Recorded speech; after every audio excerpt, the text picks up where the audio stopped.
कैसे हैं दोस्तों आप सब। मैं हूं आपका दोस्त विनय मिश्रा। इस वीडियो में हम लोग प्रैक्टिस प्रॉब्लम डिस्कस करने वाले हैं मैग्नेटिक डिस्क के ऊपर। पिछले वीडियो तक के हमने पूरा का पूरा कंसेप्ट जान लिया है मैग्नेटिक डिस्क का। एक एक चीज़ हम लोग वहां पे देख लिए हैं, आर्किटेक्चर से लेके बेसिक टर्मिनोलॉजीज, और साथ ही साथ मैं आपको फॉर्मूला भी बता दिया क्या क्या आपको ध्यान रखना है। इस वीडियो में हम लोग सीधा क्वेश्चन पे अटैक करेंगे, लेकिन क्वेश्चन को अटैक करने के पहले एक बार मैं आपको रिवाइज करा देता हूँ। ये सारे फॉर्मूला आपको लगेंगे और इसको आपको अपने दिमाग में रखना है, ठीक है। तो देखिए सबसे पहला फॉर्मूला जो कि सबसे ज्यादा आपको निकालने बोलेगा, डिस्क का एक्सेस टाइम, ठीक है। कोई भी चीज को रीड या राइट करें उसका एक्सेस टाइम क्या होगा।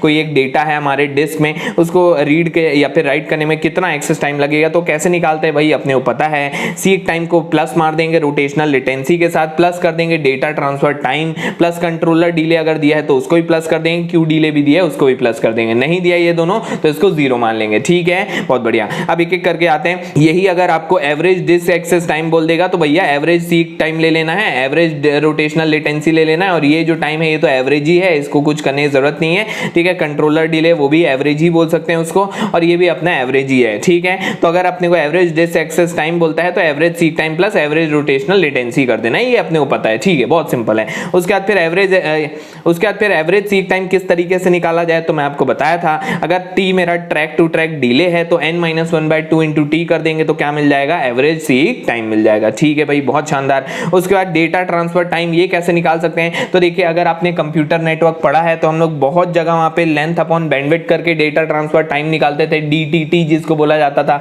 ठीक है। अगर आपने नहीं देखा है मेरा कंप्यूटर नेटवर्क का कोर्स तो अनअकैडमी में जाके जरूर देख लेना। एक बहुत ही शानदार कोर्स बनाया हूं, लगभग 90s वीडियो के अराउंड है, बहुत ही जबरदस्त तरीके से एक्सप्लेन किया हूं एक एक चीज को, एक एक क्वेश्चन को, उसको जरूर देख लेना, बहुत ही मजा आ जाएगा आपको, ठीक है। देखिए अब data transfer time length upon bandwidth, bandwidth क्या होता है भैया, एक सेकंड में मेरा कितना डेटा ट्रांसफर हो रहा है वही होता है हम लोग का बैंडविड्थ, ठीक है। तो इस तरीके से आप समझ सकते हो। उसके बाद डेटा ट्रांसफर रेट क्या होता है, तो भैया जो बैंडविड्थ होता है ना वही क्या होता है, अपना डेटा ट्रांसफर रेट होता है। तो डेटा ट्रांसफर रेट क्या हो जाएगा, इसको इधर ले जाओ इसको इधर ले जाओ तो क्या हो जाएगा, of the data divided by data transfer time हो जाएगा, ठीक है। उसके बाद फिर एक रोटेशन का टाइम आपको मैं बताया था पिछले वीडियो में 60/r आता है। भाई ये r क्या है, तो मैं आपको बताया था कि r रिवॉल्यूशन पर मिनट आपको दे के रखेगा, रिवॉल्यूशन पर मिनट, तो आपको कुछ नहीं 60/r कर दोगे तो एक रोटेशन का समय मिल जाएगा। भैया एक रोटेशन का मतलब क्या, एक बार ट्रैक में घूमने का टाइम कितना है, ठीक है। बहुत बढ़िया। उसके बाद रोटेशनल लेटेंसी कैसे निकाल सकते हैं, तो हाफ इंटू 60/r करके मैं आपको बताया था। Half of one rotation time क्या होता है, एवरेज रोटेशनल लेटेंसी बोल दो या फिर रोटेशनल लेटेंसी, ठीक है। ये क्या हो जाएगा 30/r सेकेंड, ठीक है। अब सीधा चलते हैं अपन क्वेश्चन पे। तो देखिए पहला क्वेश्चन क्या है, what is the average access time of transferring 512 byte of data with the following information. ये सब आपको इंफॉर्मेशन दिया है, एवरेज सीक टाइम दिया है, डिस्क का रोटेशन स्पीड दिया है, डेटा रेट दिया है, कंट्रोलर ओवरहेड दिया है। भैया कुछ नहीं, बस यहाँ पे पुट करना है, आंसर लाना है। एवरेज सीक टाइम दिया है भाई, ठीक है, यूनिट का खासा ध्यान रखना है। एवरेज सीक टाइम क्या दिया है 5 मिलीसेकंड, ठीक है। एवरेज रोटेशनल लेटेंसी कैसे निकाल सकते हैं, हाफ इंटू 60/r। r क्या है अपने को देखो दे के रखा है 6000 rpm, ठीक है। सीधा r को यहाँ पे पुट करना है, ये भी सेकंड में आ जाएगा, ठीक है। उसके बाद फिर डेटा ट्रांसफर टाइम कैसे करेंगे, लेंथ अपॉन बैंडविड्थ। लेंथ कितना दिया है भैया, 512 बाइट ऑफ डेटा भेजना है, बैंडविड्थ कितना दिया है, डेटा का रेट होता है वो, तो ये दिया है, तो ये अपन डिवाइड कर दिया, ये अपना डेटा ट्रांसफर टाइम आ गया। प्लस कंट्रोलर ओवरहेड क्या है भाई, तो ये है, ठीक है। अगर दिया है तो इसको प्लस करना है, नहीं दिया रहता तो एज्यूम कर लेते हो जीरो है, ठीक है। तो बस इसको कुछ नहीं करना है, सॉल्व करना है और आपका आंसर होगा आपके सामने। देखो यहाँ पे मैं सॉल्व करना नहीं सिखा रहा हूं आपको, मैं मेन चीज आपको लॉजिक बिल्डअप करना सिखा रहा हूं। क्वेश्चन अपने से बनना चाहिए, कॉन्सेप्ट एकदम स्ट्रांग होना चाहिए, कैलकुलेशन आप कर लोगे। कैलकुलेटर अवेलेबल है सबके पास, ठीक है, गेट में भी आपको कैलकुलेटर मिल जाएगा, तो घबराने वाली बात नहीं है। लेकिन थोड़ा सा दिमाग भी लगाना पड़ता है ना, कैलकुलेटर से भी सॉल्व करने के लिए थोड़ा दिमाग लगाना पड़ता है, तो यहाँ पे गलती मत करना, ठीक है। ये आ गया हम लोग का करेक्ट आंसर। आगे बढ़ते हैं हम लोग, अगला क्वेश्चन देखते हैं। A certain moving arm disk storage with one head has the following specification. आपको देके रखा है यहाँ पे नंबर ऑफ ट्रैक पर सरफेस, ठीक है। डिस्क रोटेशन स्पीड आपको देके रखा है, ओके। उसके बाद फिर ट्रैक स्टोरेज कैपेसिटी देके रखा है, एवरेज लेटेंसी मतलब एवरेज रोटेशनल लेटेंसी आपको यहाँ पे p मिलीसेकंड बता रहा है, ये गेट एग्जाम का क्वेश्चन है, ठीक है। Data transfer rate is Q bit पर सेकेंड। अपने को यहाँ पे क्या निकालना है, p और q का वैल्यू। p क्या है भैया, एवरेज लेटेंसी, तो एवरेज रोटेशनल लेटेंसी कैसे निकालते हैं, हाफ इंटू 60/r। ठीक है, देखिए मैं यहाँ पे इस तरीके से आपको बता रहा हूँ ताकि आपको कोई भी दिक्कत परेशानी तकलीफ ना हो। बुक से पढ़ने जाओगे या फिर कहीं और से पढ़ोगे आपको बहुत ज्यादा दिक्कत में फंस जाओगे, बड़े अजीब तरीके से ये सब चीजों को बताया जाता है। तो यहाँ पे आप जितना भी फायदा उठा सकते हो मेरे वीडियोस का पूरा फायदा उठाओ और फोड़ दो। ठीक है, बहुत बढ़िया। तो ये अपने को क्या है, आर का वैल्यू बस यहाँ पे पुट करना है और ये आ गया अपना पी का वैल्यू। ठीक है, ये अपने को समझ गए। डेटा ट्रांसफर रेट निकालना है, मतलब क्या निकालना है, बैंडविड्थ। बैंडविड्थ क्या होता है, कितना डेटा आपका जा रहा है पर सेकंड। ठीक है, कितना डेटा जा रहा है पर सेकंड। कैसे निकालेंगे आप खुद ही सोच के देखो। जितना भी आपका लेंथ होगा डेटा का, जितना भी लेंथ मेरा डेटा है और एक यूनिट डेटा को भेजने में जितना टाइम लगेगा भैया, total amount of data divided by unit amount of data को भेजने में जितना टाइम लगेगा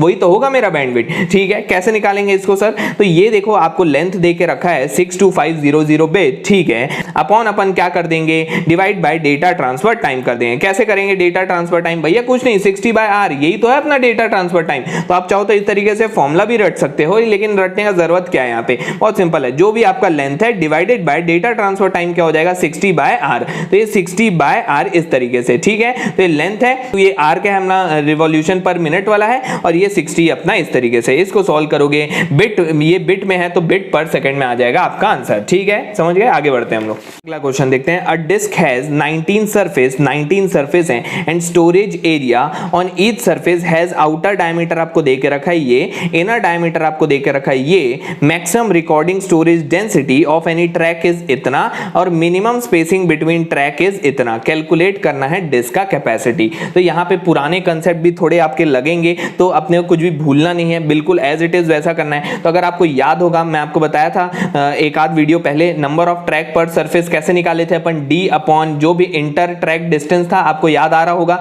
नंबर ऑफ ट्रैक कैसे निकाले थे, मैं आपको फिर से नहीं बता रहा हूं वो चीज। ठीक है, ये इस तरीके से जो भी अपना ये पूरा डिस्टेंस है, ये पूरा यहां से लेके यहां तक का डिस्टेंस और इंटर ट्रैक डिस्टेंस को अगर डिवाइड करेंगे तो नंबर ऑफ ट्रैक आ जाएंगे, मैं आपको बताया था। ठीक है, तो नंबर ऑफ ट्रैक पर सरफेस इस तरीके से निकाल सकते हैं, डी अपॉन ये इंटर ट्रैक डिस्टेंस देके रखा है ये इस तरीके से। तो डी क्या है अपना, डी कैसे निकाल सकते हैं, r2 - r1। ठीक है, तो यहाँ पे r2 - r1 की जगह मैं यहाँ पे सबसे पहले डायमीटर को ही माइनस कर दिया। डायमीटर को माइनस करने से 11 आ जाएगा, डिवाइड बाय 2 कर दूंगा तो रेडियस हो जाएगा। तो इस तरीके से ये 11 हो गया, 11 डिवाइडेड बाय 2। तो ये सेंटीमीटर में, इसको मिलीमीटर में कन्वर्ट कर लिया, इसलिए ये 110 हो गया है। क्यों, क्योंकि ये भी अपना मिलीमीटर में दिया हुआ था। तो इस तरीके से अपन सॉल्व किए, तो नंबर ऑफ ट्रैक पर सरफेस आ गया 220। ठीक है, बहुत बढ़िया। अब उसके बाद अपने को पता है density is equal to number of bit upon circumference होता है। ठीक है भाई, बहुत शानदार। ये डेंसिटी अपने को दे के रखा है 200 बिट पर सेंटीमीटर। ठीक है, अब ये क्या हो जाएगा अपना, ट्रैक का साइज है, ये कुछ नहीं, ट्रैक का साइज है। ठीक है, अपन पहले भी देख चुके हैं, ट्रैक का साइज हो गया अपॉन 2πr। r क्या होगा भैया, अपने को यहाँ पे क्या बोल रहा है, मैक्सिमम रिकॉर्डिंग डेंसिटी। तो मैक्सिमम डेंसिटी कब होगा, जब अपन अंदर होंगे, इनर मोस्ट ट्रैक में होंगे। मतलब ये जो अपने को रेडियस डालना है वो इनर वाले का डालना है। तो रेडियस इनर वाले का कितना हो जाएगा, 11 सेंटीमीटर हो जाएगा। इसको डिवाइड बाय 2 कर देंगे। ठीक है, तो ट्रैक का साइज कितना हो जाएगा, इसको इधर मल्टीप्लाई मार दो, 200 इंटू 2πr। ये r क्या हो जाएगा अपना 22/11 इस तरीके से। तो इसको बस सॉल्व करना है, सॉल्व करोगे तो ये आ जाएगा, ये बिट्स में आया और इसको चाहो तो अपन 8 से डिवाइड करके बाइट में ला सकते हैं। ठीक है, तो अपन यहाँ पे ट्रैक का साइज निकाल ले, लेकिन अपने को यहाँ निकालने क्या बोला है, डिस्क का कैपेसिटी निकालने बोला है। तो डिस्क का कैपेसिटी कैसे निकालते हैं भाई, अरे भाई बहुत सिंपल है, 19 तो सरफेस है। ठीक है, और 19 सरफेस के बाद अपना क्या है, नंबर ऑफ ट्रैक पर सरफेस कितना है, 220 तो हम लोग के ट्रैक हैं एक सरफेस में। तो 19 सरफेस है तो कितने ट्रैक होंगे, 19 इंटू 220 ट्रैक हो गए अपने, इंटू एक ट्रैक का साइज इतना है, तो भैया डिस्क का कैपेसिटी आ जाएगा।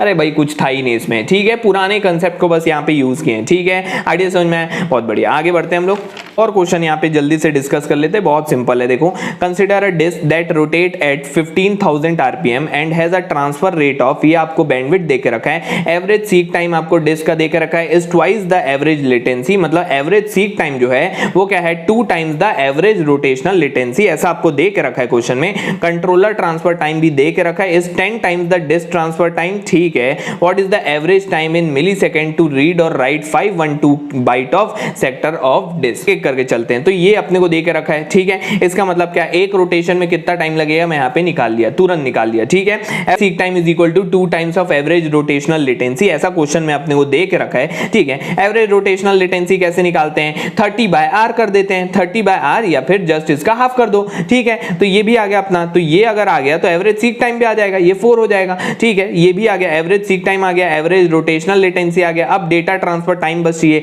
तो डेटा ट्रांसफर टाइम कैसे निकलता है, लेंथ अपॉन बैंडविड्थ कर देंगे, ये आ गया data transfer time. Controller time आपको दे के रखा है कुछ इस तरीके का, ठीक है, इस 10 times the disk transfer time, तो 10 times the disk transfer time का मतलब इसका 10 टाइम है, ठीक है, ये भी आ गया। तो बस इनको क्या करना है, बस प्लस ही तो मानना है और क्या करना है, आप समझ रहे होगे, ठीक है, बहुत सिंपल है, कुछ भी हार्ड नहीं है, ठीक है। तो इस वीडियो के लिए इतना ही रखता हूं, अगले वीडियो में मिलूंगा, इसका कंटिन्यूएशन होगा, और भी बहुत सारे ढेर सारे क्वेश्चन है मेरे पास, उसको अपन सॉल्व करेंगे, अपना आइडिया और बेहतर करेंगे। इस वीडियो के लिए इतना ही रखता हूं, मिलता हूं अपने अगले वीडियो में। Thank you.